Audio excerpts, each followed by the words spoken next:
In 1865, before Germany was Germany, it was numerous smaller states, many of which were ruled by kings and had been so for many centuries. Yet, in 1871, Germany was unified, and all of these kingdoms had been incorporated into the German Empire under the leadership of the German Emperor. And generally, in European empires, there was only room for one royal family, the imperial one. Which raises the question, what became of these other German kings and their kingdoms? So, in 1865, there were 6 kingdoms in the German world. Hanover, Prussia, Saxony, Württemberg, Bavaria, and Bohemia. They were all part of the German Confederation, the successor to the Holy Roman Empire, which, like that, was also led by the ruler of Austria, who had been butting heads with the leaders of Prussia over who was to lead the German-speaking world. These tensions soon led to war, with all of the kingdoms siding with Austria over Prussia, which may not have been the best choice since Prussia, with the help of Italy, would go on to win. This saw Prussia grow to this, annexing the Kingdom of Hanover and thereby reducing the number of kings to 5. Prussian leadership had wanted to annex Saxony, but given its king's close relationship with the Austrian Emperor, its continued independence was a condition for peace.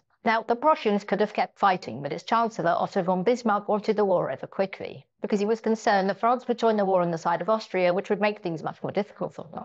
As such, peace and Prussia formed the North German Confederation, which Saxony joined the next year, having previously agreed to do so. So what happened to Saxony's king? Well, nothing. The North German Confederation was a federal nation whose states were fairly autonomous. This was because for Bismarck, ousting the King of Saxony would make the other kingdoms much more nervous about joining a German state. As such, the King of Saxony could stay, but in return, foreign policy would be run from Berlin. And this framework was in place when in 1871 these states were added to the German Empire. These 3 kings had mixed feelings about the empire's creation, which is why when it was formed in the wake of France's defeat, Wilhelm wasn't made the Emperor of Germany, but the German Emperor, since the first title meant that he technically ruled over their lands and he was their superior, whereas the second title meant that he was the first amongst equals. Obviously, they weren't his equals since Prussia's control over the German Empire was basically absolute, but they got to keep doing fun king stuff. So what exactly happened to them? Well, the smaller German kings met the same end as the German Emperor in 1918 at the end of World War I. After the Kaiser's abdication and flight, Germany was declared to be a republic, which saw 2 kings, Frederick Augustus III of Saxony and Ludwig III of Bavaria, abdicate a few days after the emperor. Frederick Augustus had hoped to maintain his position, but he was unpopular and blamed for the troubles of the war, and so off he went. The last king to abdicate was William II of Württemberg, who had been fairly popular with his people, but the revolution across Germany as a whole meant that his position was untenable.